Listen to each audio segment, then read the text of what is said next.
이사야서 11장 1절에서 16절까지 저 여러분이 한 절씩 번갈아 가면서 읽도록 하겠습니다. 제가 먼저 1절을 읽습니다. 이새의 줄기에서 한 싹이 나며 그 뿌리에서 한 가지가 나서 결실할 것이요 여호와의 영 곧 지혜와 총명의 영이요 모략과 재능의 영이요 지식과 여호와를 경외하는 영이 강림하시리니 그가 여호와를 경외함으로 즐거움을 삼을 것이며 그의 눈에 보이는 대로 심판하지 아니하며 그의 귀에 들리는 대로 판단하지 아니하며 가난한 자를 심판하며 정직으로 세상의 겸손한 자를 판단할 것이며 그의 입의 막대기로 세상을 치며 그의 입술의 기운으로 악인을 죽일 것이며 공의로 그의 허리띠를 삼으며 성실로 그의 몸의 띠를 삼으리라. 어린 양과 함께 살며 표범이 어린 염소와 함께 누우며 송아지와 어린 사자와 살진 짐승이 함께 있어 어린아이에게 끌리며 암소와 곰이 함께 먹으며 그것들의 새끼가 함께 엎드리며 사자가 소처럼 풀을 먹을 것이며 독사의 구멍에서 장난하며 젖된 어린아이가 독사의 굴에 손을 넣을 것이라. 내 거룩한 산 모든 곳에서 해됨도 없고 상함도 없을 것이니 이는 물이 바다를 덮음같이 여호와를 아는 지식이 세상에 충만할 것임이니라.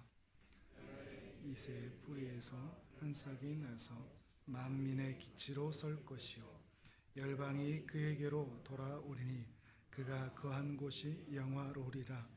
그날에 주께서 다시 그의 손을 펴사 그의 남은 백성을 아수르와 애굽과 바드로스와 구스와 엘람과 시날과 하맛과 바다 섬들에서 돌아오게 하실 것이라.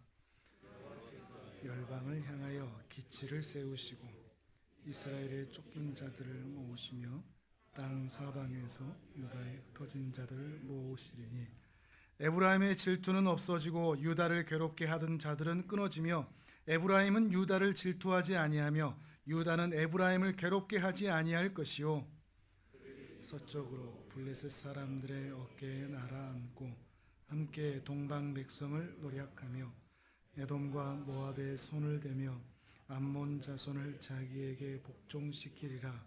여호와께서 애굽 해만을 말리시고 그의 손을 유브라데 하수 위에 흔들어 뜨거운 바람을 일으켜 그 하수를 쳐 7 갈래로 나누어 신을 신고 건너가게 하실 것이라. 그에 남아있는 백성 곧 아수르에서 남은 자들을 위하여 큰 길이 있게 하시되 이스라엘이 애굽 땅에서 나오던 날과 같게 하시리라. 아멘. 우리 희년사회 박장수 목사님께서 말씀 전해주시겠습니다.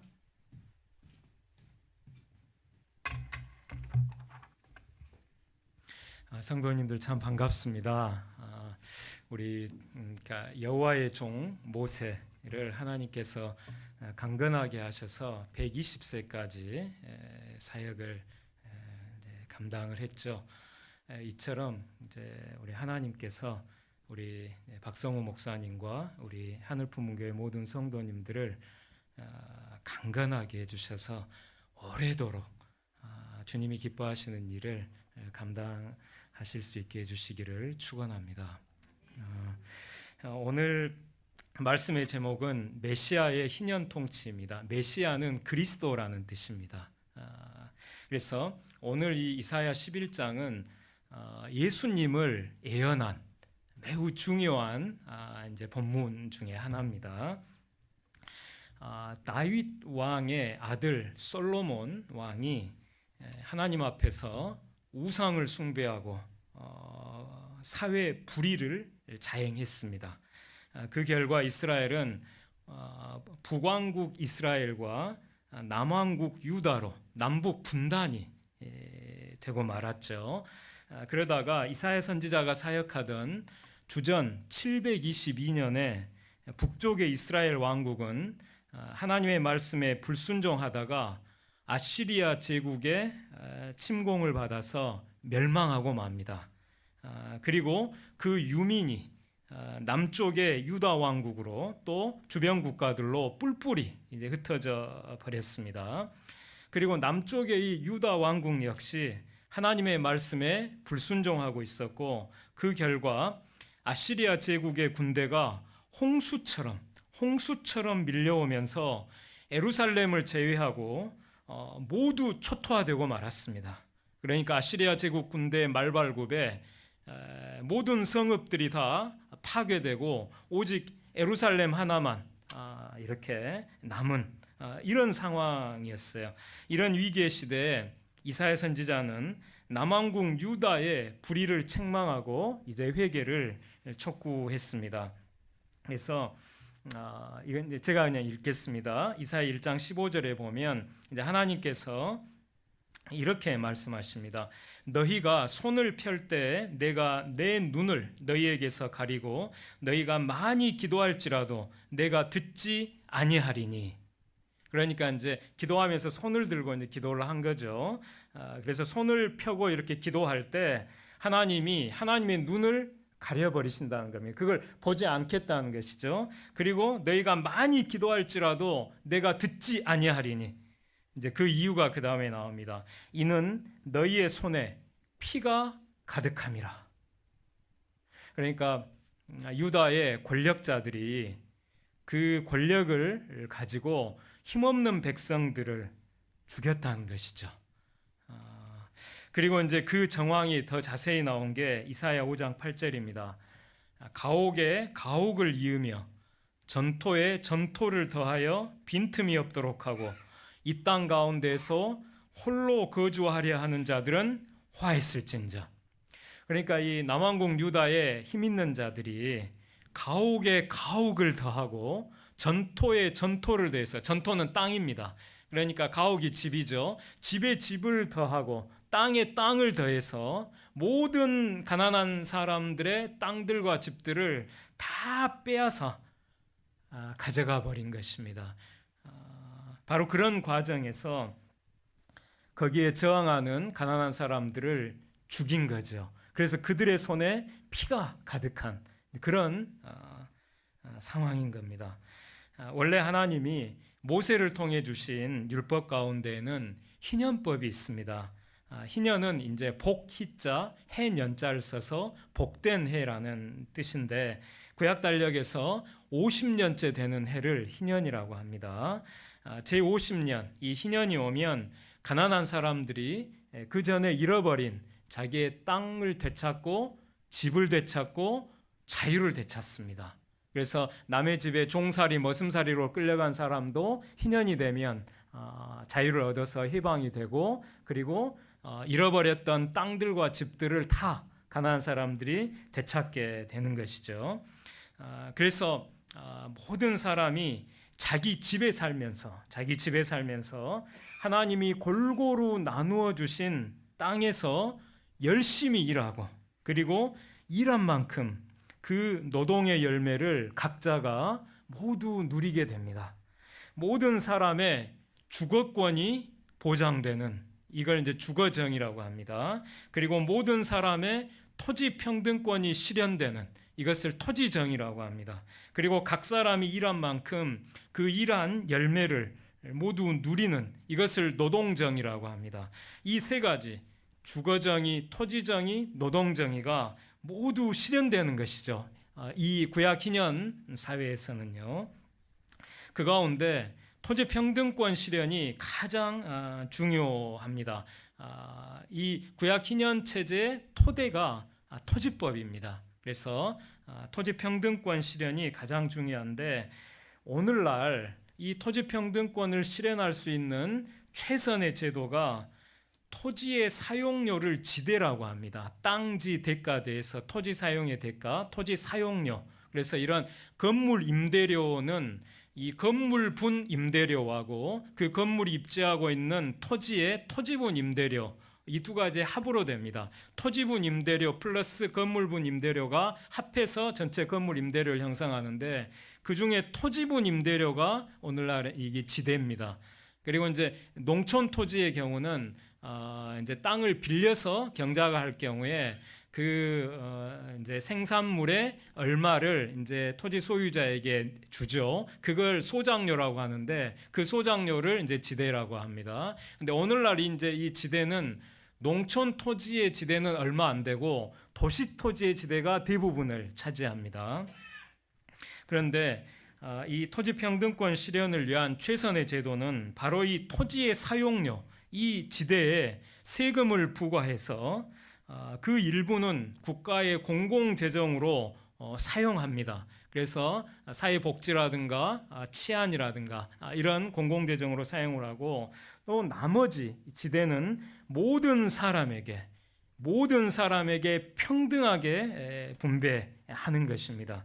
그리고 그 대신 노동의 생산물에 대한 세금을 감면하고 또 생산활동에 대한 세금을 감면하는 것입니다.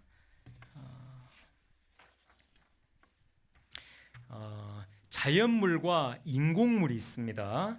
하늘, 땅, 바다, 햇빛, 공기, 이것은 자연물입니다. 자연물.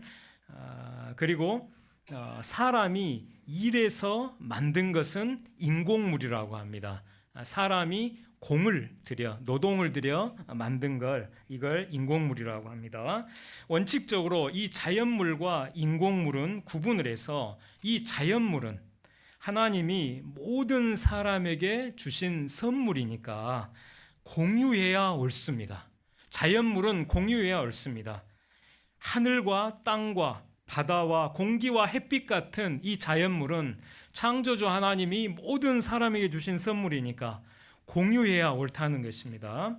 반대로 인공물, 사람의 공, 노동이 들어간 이 인공물은 일한 사람이 노력하여 만들어낸 것이니까 일한 사람이 가져가야 옳습니다. 사유해야 옳습니다. 개인이 소유해야 옳다는 얘기입니다. 그래서 자연물인 이 토지의 지대는 세금을 최대한 부과해서 공유하거나 평등하게 분배를 하고 그 대신에 인공물인 노동 생산물의 세금을 여기에 대한 세금은 최소화해서 노동 생산물에 대한 개인 소유를 보장하는 것이 정의롭습니다. 그런데 우리 시대는 토지의 지대의 세금을 거의 부과를 하지 않고 노동의 생산물의 세금을 많이 부과를 합니다. 그리고 생산활동의 세금을 부과를 합니다. 넓은 의미의 생산에는 좁은 의미의 생산뿐만 아니라 유통도 생산에 포함이 되고요. 소비도 거기에 이제 들어간다고 볼 수가 있습니다. 그래서 이런 생산, 유통, 소비, 소득에 대해서 많은 세금을 지금 부과를 하고 있는데 이것은 정상적인 것이 아닙니다. 이것은 그만큼 노동 생산물에 대한 개인의 소유권을 침해하는 사유재산권의 침해가 되는 것입니다.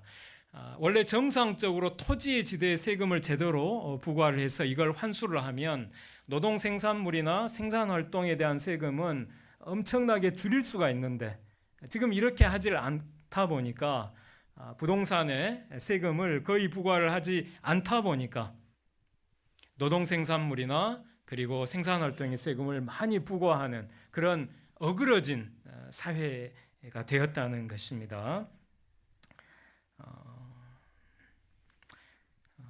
그래서 이제 아까 제가 말씀드린 것처럼 토지의 지대에 모두 그걸 세금으로 부과를 해서 지대를 환수를 하고 그리고 그 세금 그 대신에 노동 생산물이나 생산활동에 대한 세금을 최소화하게 되면 우리 사회가 정말 아름답게 변하게 됩니다.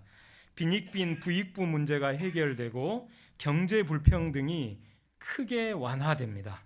그리고 집값이 하향 안정화돼서 내 집 마련이 쉬워지게 되고 또 전월세 값도 하향 안정화돼서 새 들어 사는 서민들도 걱정 없이 살 수 있게 됩니다. 그리고 또 국가 경제의 생산성, 개별 경제의 생산성이 모두 증대돼요. 왜냐하면 노동 생산물에 대한 세금이 감면되고 생산활동에 대한 세금이 감면되면 그만큼 생산활동이 활성화되거든요. 그래서 생산성이 모두 증대되면서 일자리가 증가하고 임금이 높아집니다. 그리고 대학이나 대학원에 진학하지 않고 고등학교 졸업하고 바로 취업을 해도 자기가 일한 만큼의 대가를 충분히 받게 됩니다. 이런 사회에서는. 그래서 입시지옥이나 사교육 과열도 사라지게 됩니다.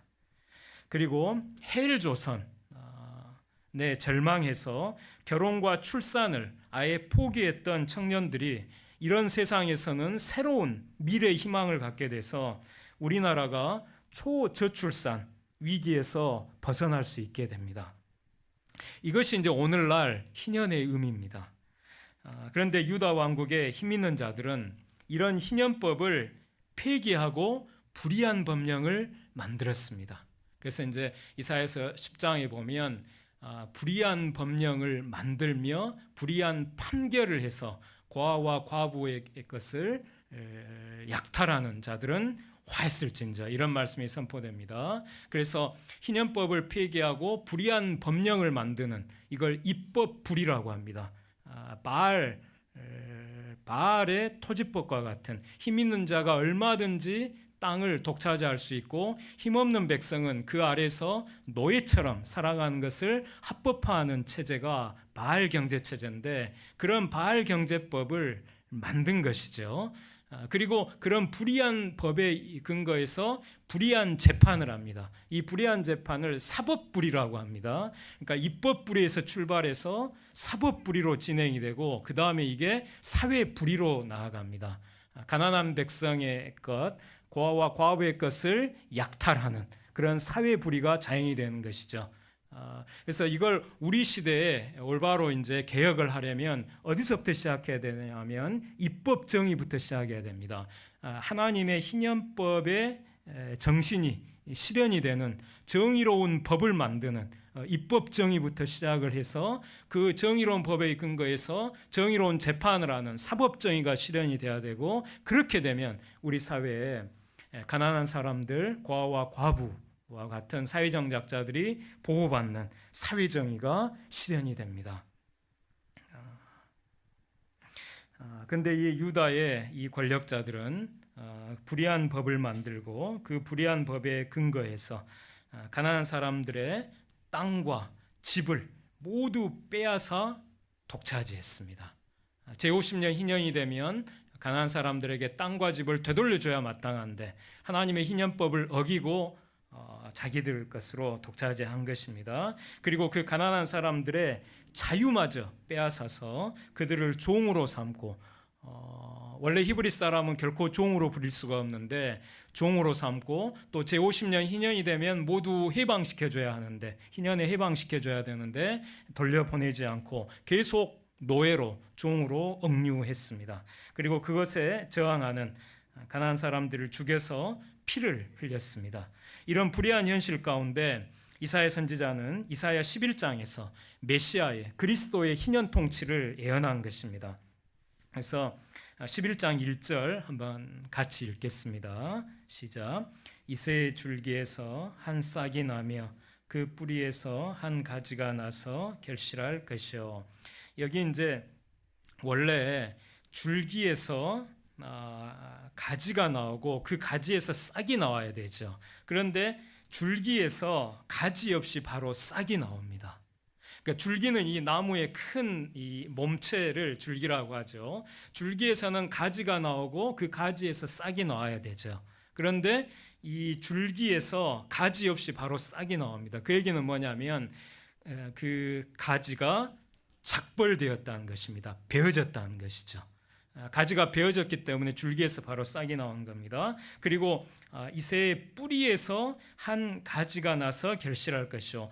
원래 뿌리에서는 줄기가 나와야 되는 거죠. 몸체가, 몸통이 나와야 되는 것인데 그 뿌리에서 바로 가지가 나옵니다. 이 얘기는 뭐냐면 이 줄기가 베어졌다는 것이죠. 작벌되었다는 것입니다. 이 얘기는 뭐냐면 이 이새의 아들이 다윗이죠. 이 다윗 왕가의 이 왕들이 하나님 앞에 범죄하고 불순종해서 하나님의 심판을 받아 다윗 왕가가 작벌될 것이라는 것입니다.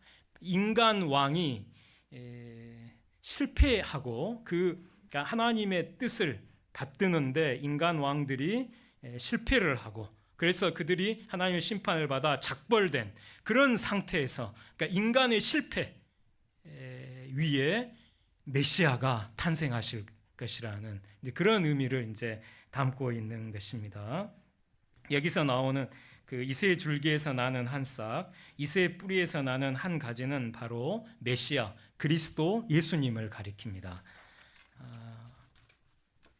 2절 같이 읽겠습니다. 그의 위에 여호와의 영, 곧 지혜와 총명의 영이요 모략과 재능의 영이요 지식과 여호와를 경외하는 영이 강림하시리니.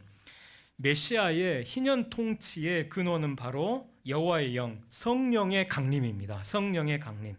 성령님이 예수님 위에 강림하심으로써 예수님이 왕으로서 희년 통치를 하시는 것입니다. 예수님은 이제 십자가에 달려 죽으시고 사흘 만에 부활하신 후에 승천하셔서 지금 하나님 보좌 우편에 앉으셔서 모든 인류를 비롯한 온 세계를 지금 그리스도께서 통치하고 계십니다. 그래서 지금은 그리스도의 나라입니다. 그리고 마지막 날 예수님께서 다시 오실 때 그때 이 그리스도께서는 자기 신의 나라를 하나님 아버지께 바쳐드릴 것입니다. 그것이 이제 고린도전서 15장 그 부활장에 그게 나옵니다.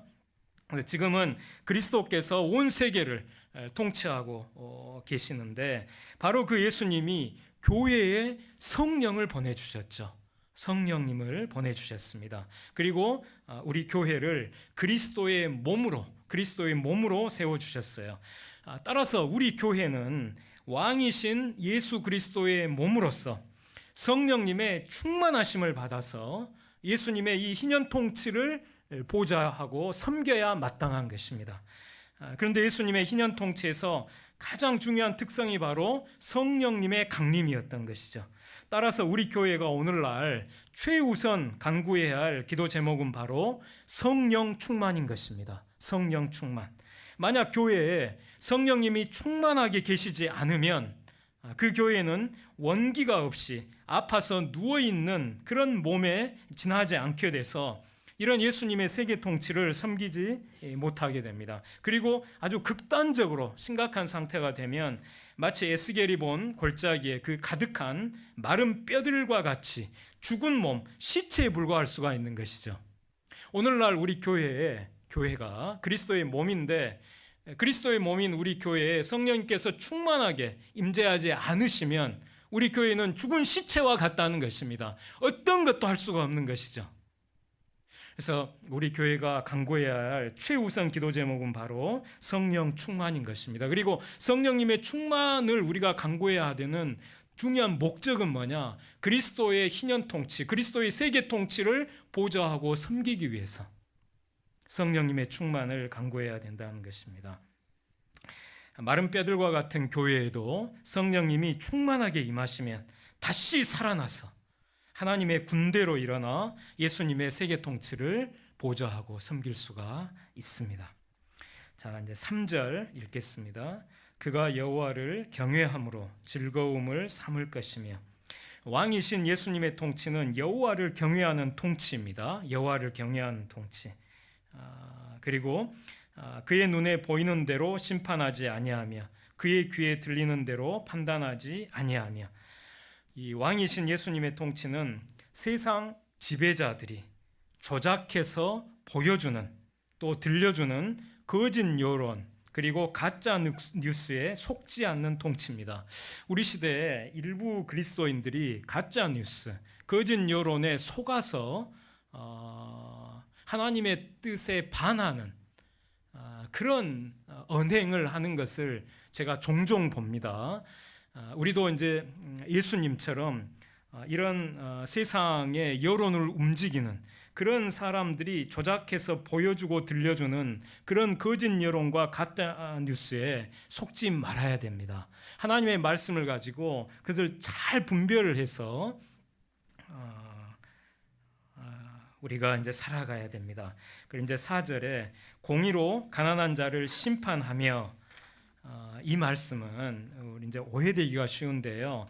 공의로 가난한 자를 징벌한다는 뜻이 아닙니다. 이것은 그것이 아니라 가난한 사람들이 제기한 송사를 공의로 하나님이, 예수님이 재판하신다는 뜻입니다. 가난한 사람들이 제기한 송사, 왜 가난한 사람들이 하나님께, 그리스도께 송사를 제기했을까요? 억울하게 땅과 집을 빼앗기고 자녀들이 종으로 끌려갔거든요. 하나님의 희년법에서 일어날 수 없는 일들이 일어났거든요. 그래서 이 가난한 백성들이 메시아께 송사를 제기를 하고, 그리고 그 송사를 그리스도께서 공의로 재판하신다는 것입니다.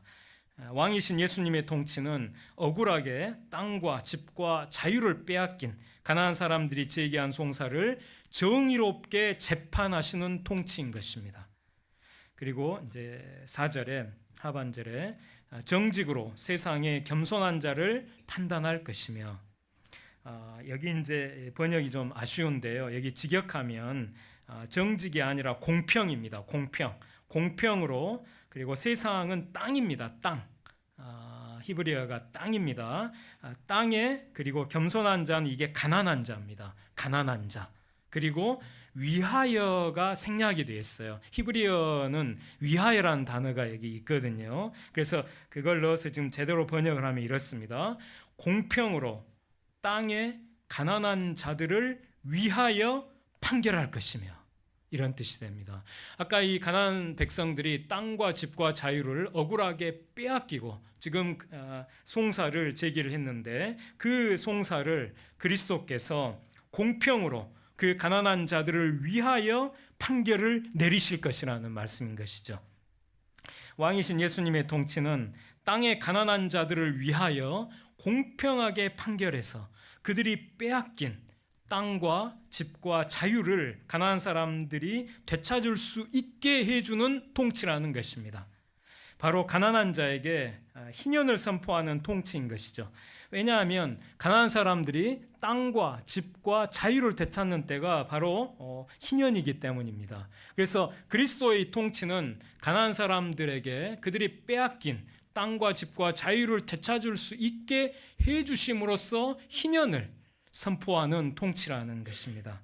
그래서 왕이신 예수님의 통치는 희년 정의를 이루시는 통치입니다. 한마디로 희년 통치라는 것이죠. 희년 통치입니다. 그리고 그의 입의 막대기로 세상을 치며 그의 입술의 기운으로 악인을 죽일 것이며, 여기 세상도 땅입니다. 땅. 그리고 이제 그의 입의 막대기는 말씀의 권능을 뜻합니다. 말씀의 권능. 그리고 그의 입술의 기운은 성령의 권능을 뜻합니다. 성령의 권능. 그러니까 왕이신 예수님의 통치는 땅을 독차지해서, 그러니까 가난한 사람들의 땅을 죄다 다 빼앗아간 이 권력자들, 그리고 그 땅의 소출을 그래서 독차지하는 이 권력자들을 심판하기 위해 말씀과 성령의 권능으로 그 악인들이 독차지한 땅을 치신다는 것입니다. 그리고 왕이신 예수님의 통치는 말씀과 성령의 권능으로 끝까지 회개하지 않는 악인들은 죽이시는 통치입니다. 두려운 말씀이죠.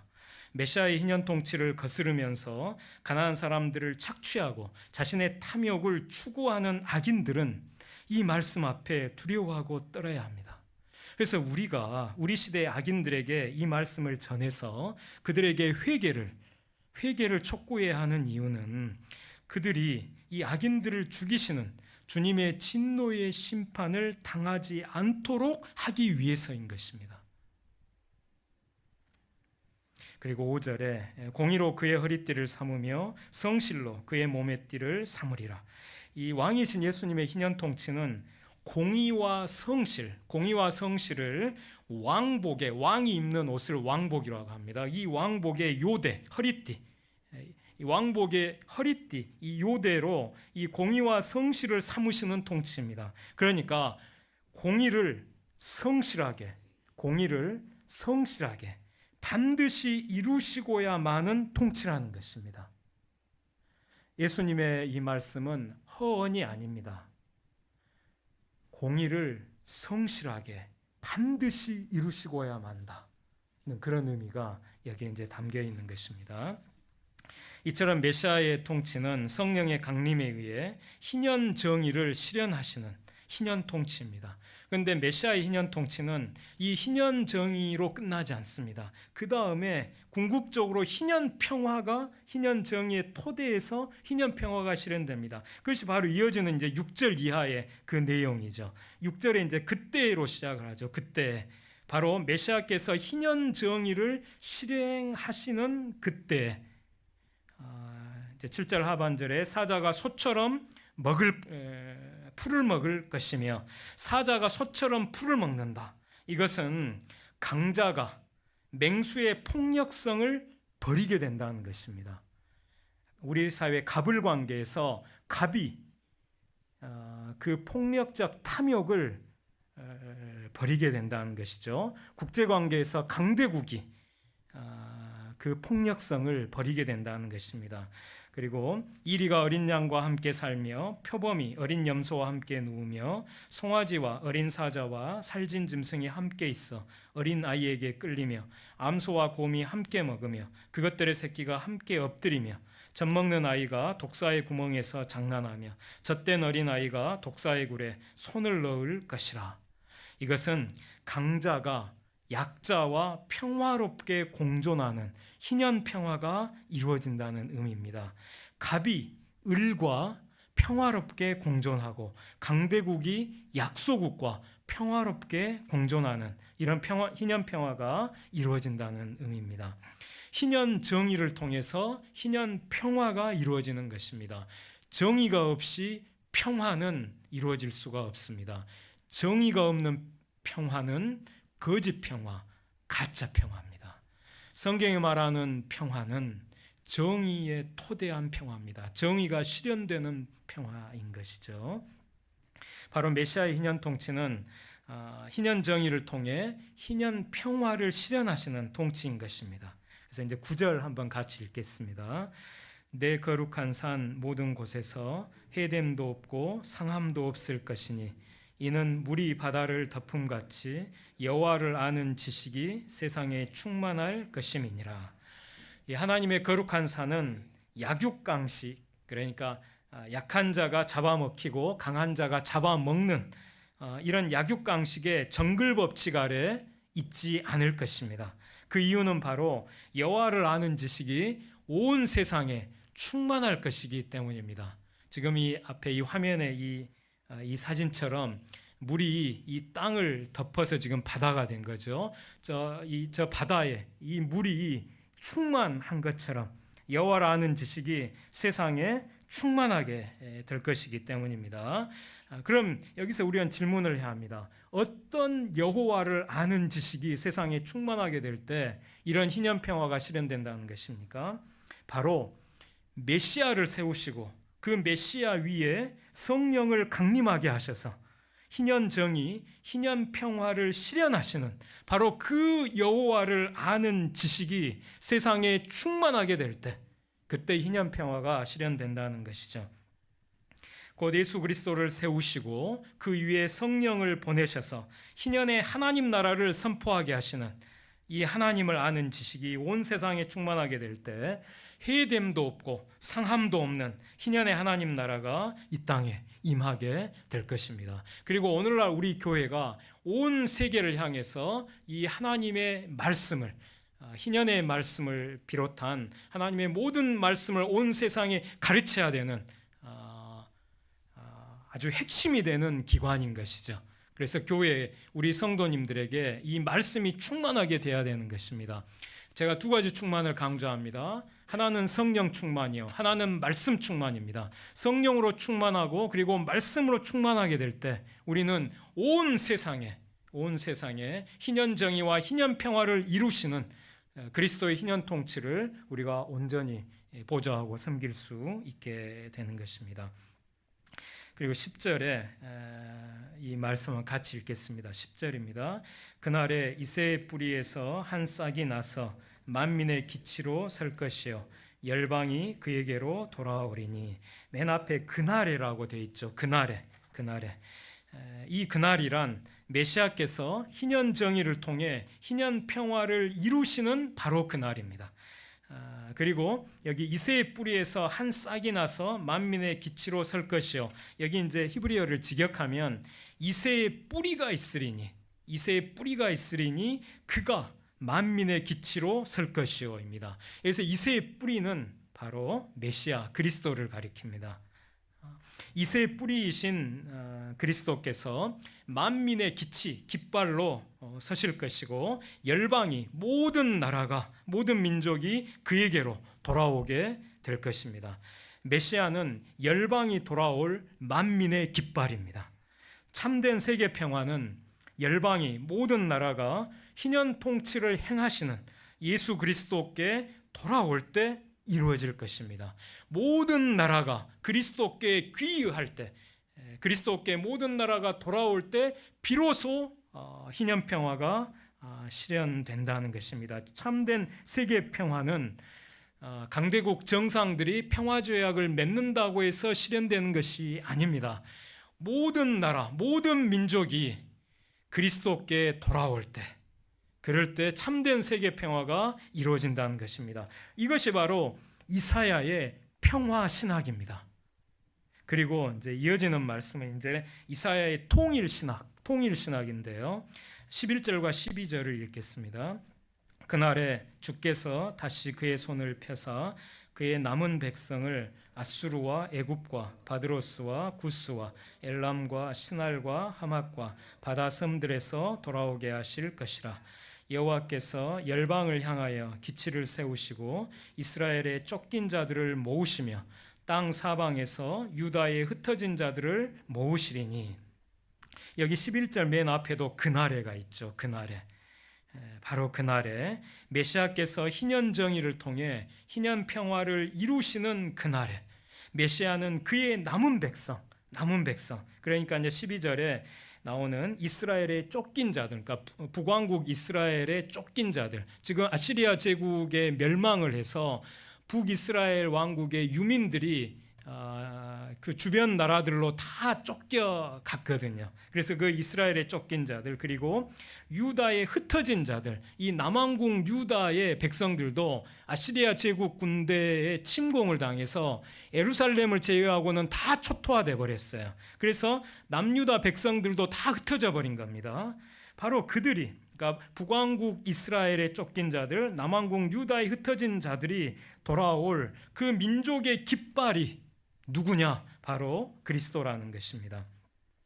전에는 민족이 분단되었지만 북왕국 이스라엘과 남왕국 유다의 이 남은 자들이 모두 메시아께 돌아와서 통일될 거라는 것입니다. 참된 민족 통일은 남과 북이 모두 희년 통치를 행하시는 그리스도께 돌아올 때 참된 민족 통일이 이루어질 것이라는 의미인 거죠. 바로 이것이 이사야의 통일 신학입니다. 그러니까 이사야의 평화 신학과 통일 신학은 모두 세계 열방과 흩어진 민족들이 모두 그리스도께 돌아올 때, 희년 통치를 행하시고 희년 평화를 이루시는 그리스도께 돌아올 때, 그때 비로소 참된 세계 평화와 참된 민족 통일이 이루어질 수 있다. 이것이 바로 이사야 이 예언의 핵심이 되는 것입니다.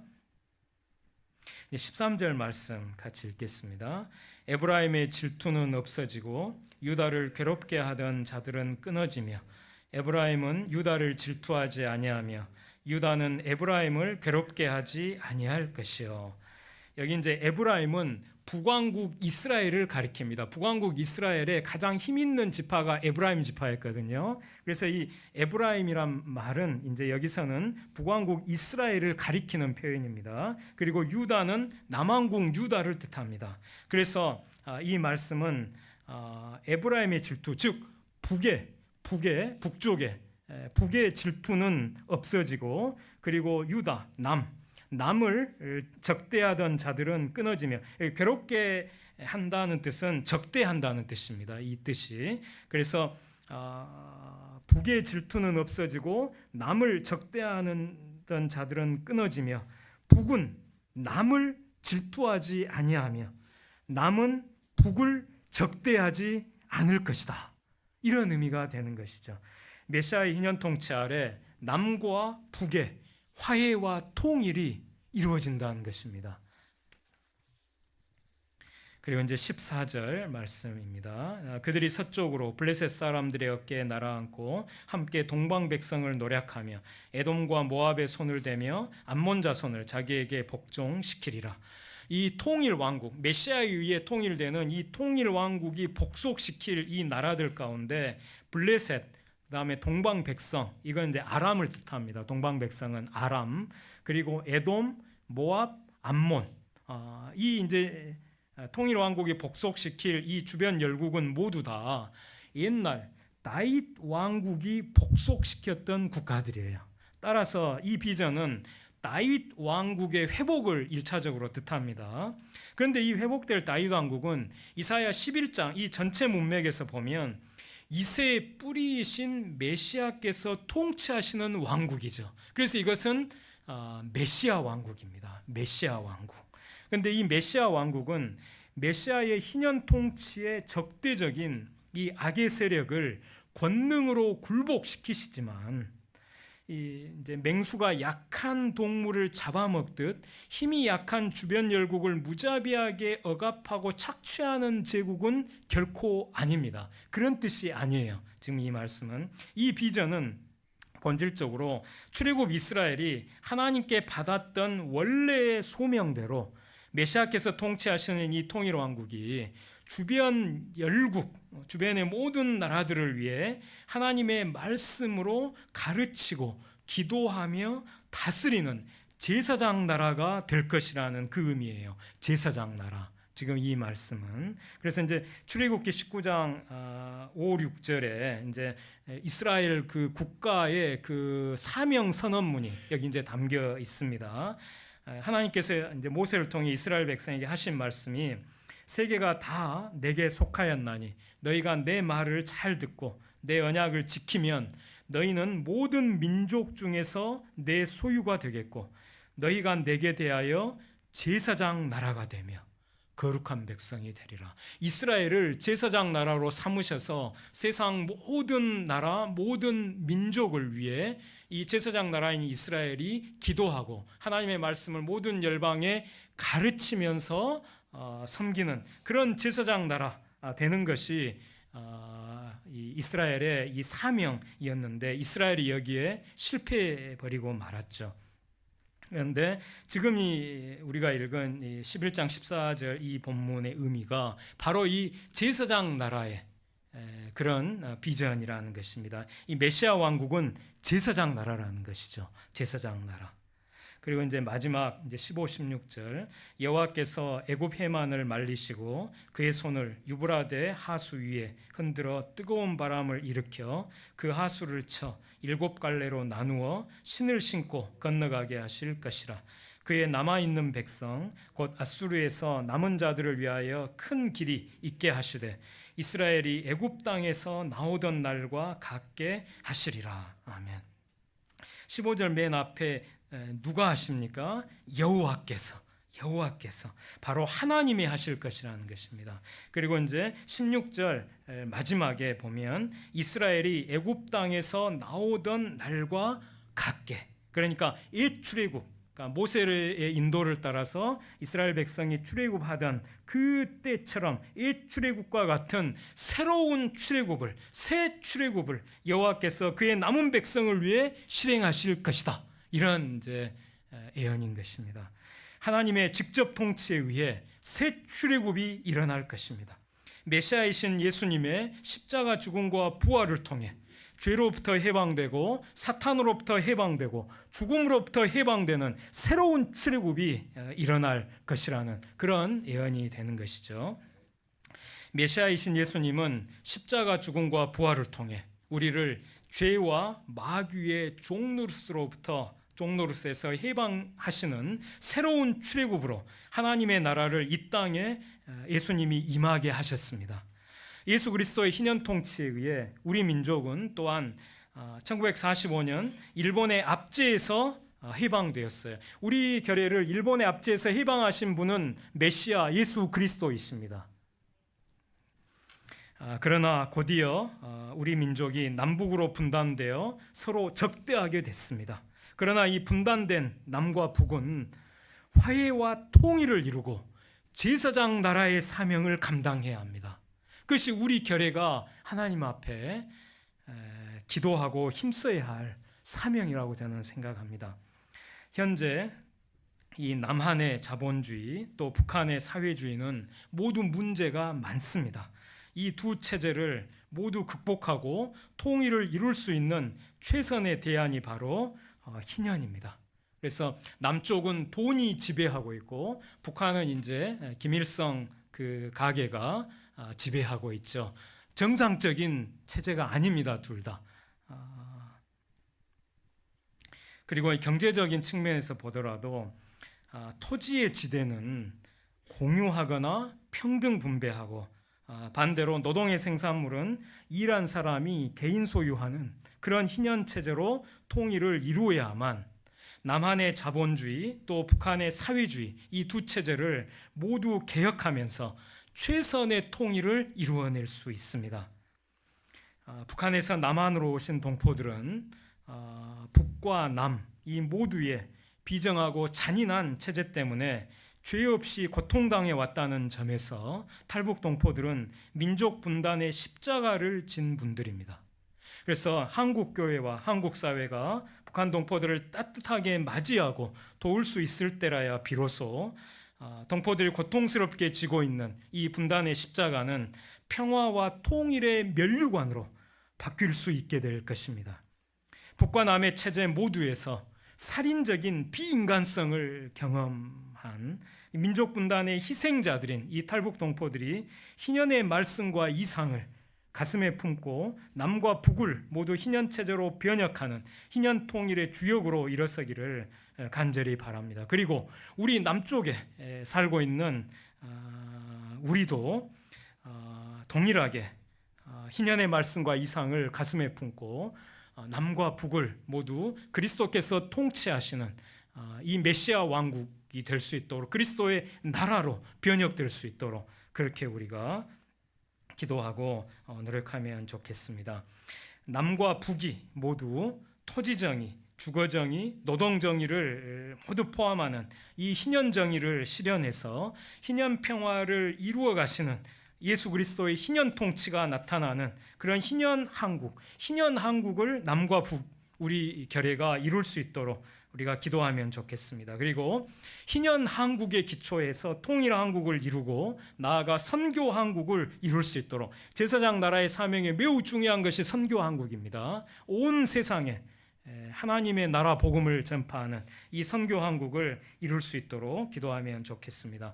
희년 한국, 통일 한국, 선교 한국을 위해 우리가 기도하면 좋겠어요. 성령님이 우리 자신을 비롯해 그리스도의 몸인 한국 교회 위에 충만하게 임하셔서 우리 자신과 한국 교회가 예수님의 희년 통치를 온전히 섬길 수 있도록 기도하면 좋겠습니다. 그리고 우리가 하나님의 보좌 우편에서 온 세계를 다스리시는 그리스도의 희년 통치를 우리가 섬길 수 있도록 또 기도하면 좋겠습니다. 잠시 함께 기도하는 시간을 잠시 가지면 좋겠습니다. 같이 잠깐 기도하겠습니다.